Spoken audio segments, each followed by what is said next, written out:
Hello and welcome to my channel, I Win to Lose Gaming. 4.3 has concluded many trials and tribulations, and with it are many winners and some losers as well. In this video, I'll be going over 9 of the biggest winners and losers combined of version 4.3.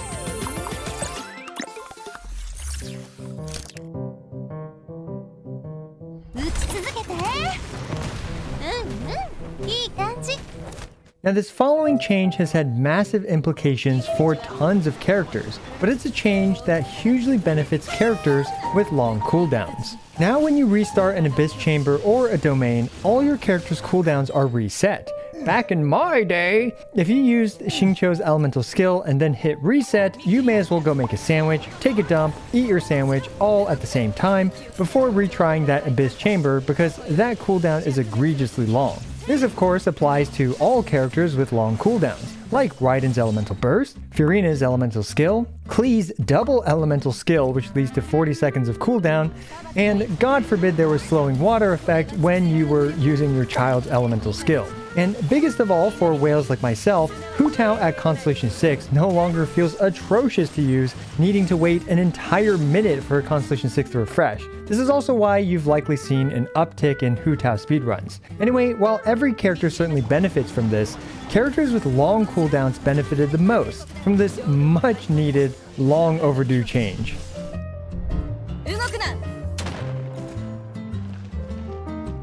The next winner is still related to quality of life changes, but it's us, the players, especially newer players. Time is no longer as much of a commodity as it was back during the COVID pandemic, and Genshin Impact has wisened up to this by respecting our time just a little bit more. New players are able to still move forward with the Archon quest, Requiem of Echoing Depths, without the long tedious grind of the world quest, the Chasm Delvers. After accepting the world quest, new players can access the teleport waypoint via the layered map, where this teleport waypoint will be automatically unlocked. Fortunately, you don't even need to unlock the detailed map of the chasm, which is done in the aforementioned world quest, the Chasm Delvers. And while the map may be shrouded in mystery, it's actually pretty easy to finish the Archon quest even without unlocking the whole map. Also, you do want to keep an eye on teleport waypoints you might run past during the Archon quest, as these teleport waypoints may be obscured by the yellow quest marker. And because you don't have the Lumen Stone which you get from the Chasm Delvers world quest, the chasm will actually be darker. You can simply adjust your game's brightness to actually see better. All in all, this is great for new players as many of them actually got stuck in the Chasm Archon quest. Then of course there's a huge laundry list of other quality of life features that were honestly long overdue, like enhancing artifacts, locking artifacts, fast dispatching, and leveling characters. Overall, we, the players, are one of the biggest winners of this patch, and I look forward to future quality of life features like artifact and weapon loadouts, retrying the second half of Abyss, and hopefully someday toggling constellations.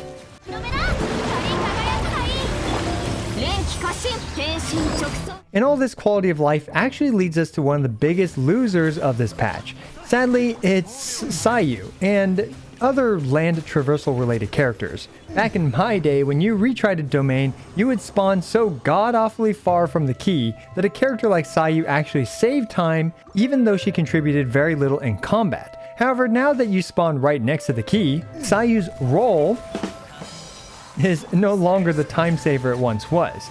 This actually has many rippling effects. With each run being much faster, this also diminishes the value of crystal fly farming, which, you guessed it, is another one of Sayu's niches. And while I still use Sayu frequently in the overworld, she's nowhere to be seen in domains anymore. And to a lesser extent, this applies to other key runners like Yelan and Wander, but those characters are still incredible in combat as well, so Sayu was definitely hit the hardest by this.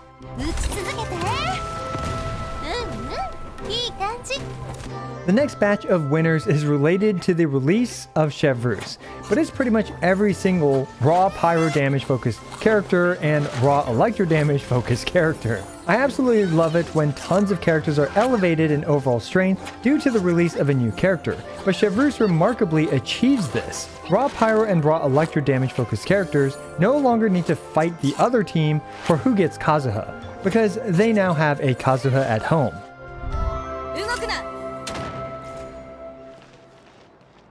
Another batch of winners is related to another character that was released, and it's related to Navia. But pretty much tons of Petch characters will see a nice increase to their viable teams if you have Navia. Off-field Petch characters like Fischl, Xiangling, Xingqiu, Kuki, Beidou, etc. are all incredible at enabling Crystallize, which in turn makes them great options to be used with Navia. Granted, most of these off-field Petch characters didn't need this bump in viability, it's still great to see them being elevated in a similar fashion to what Chevreuse has done for raw Pyro and raw Electro damage teams. In fact, even for on-field Petch characters, like a character like Neuvillette for example, can utilize Navia wonderfully as a strong sub-DPS character. While Petch is certainly the majority of the characters in this game, they certainly did all see an improvement to their viability due to Navia's flexibility in team building.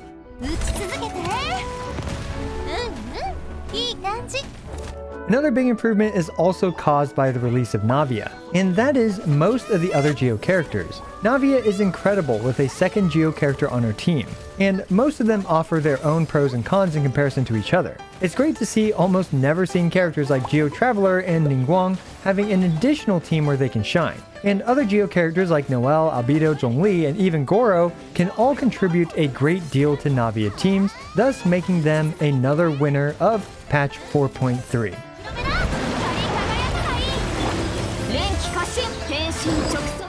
So we've pretty much seen every element minus Dendro and Anemo be buffed. And truth be told, Anemo as a whole can be classified as one of the losers of this patch. Chevreuse is great at displacing the Anemo character for raw Pyro and Electro teams due to her 40% Pyro and Electro resistance shred. And we also keep seeing more and more Abysses that are less friendly for grouping characters like Venti. This is not to say that Anemo characters are worse, it's just that because these Viridescent Veneer dispensers are finally having some competition, along with the recent meta of ungroupable mobs, Anemo has been hit the hardest out of all the elements in version 4.3. Nowadays, even Raiden teams are actually running Chevreuse instead of Kazuha. So we can see a really big change in some of the team compositions that Anemo characters used to be in.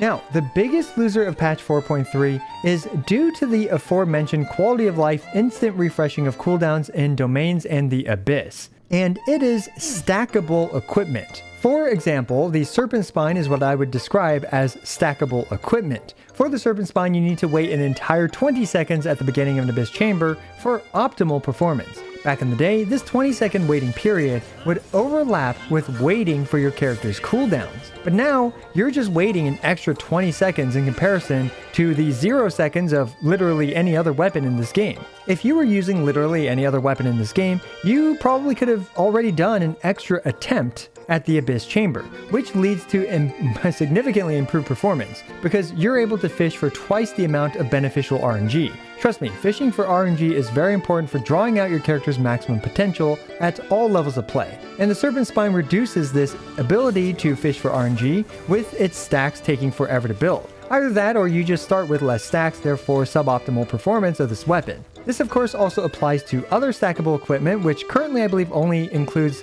the Husk of Opulent Dreams. This is unfortunate for both Albedo and Arataki Itto, as waiting for those extra 12 to 20 seconds for these stacks now feels like an eternity, in comparison to using literally any other weapon and artifact set where you can just run up, press the key, and immediately start smacking the enemies.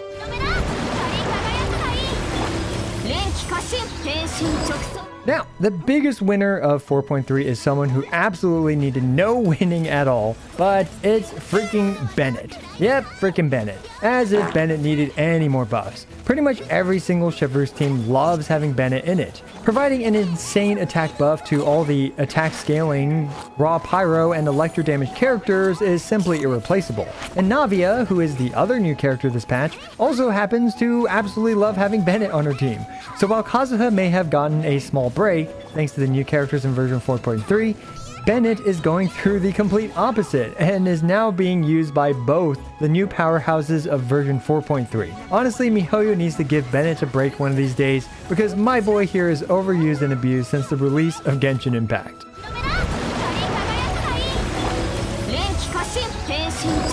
So yeah, what do you agree with and disagree with in this video? Who do you think are the biggest winners and losers of version 4.3? Let us know in the comments below.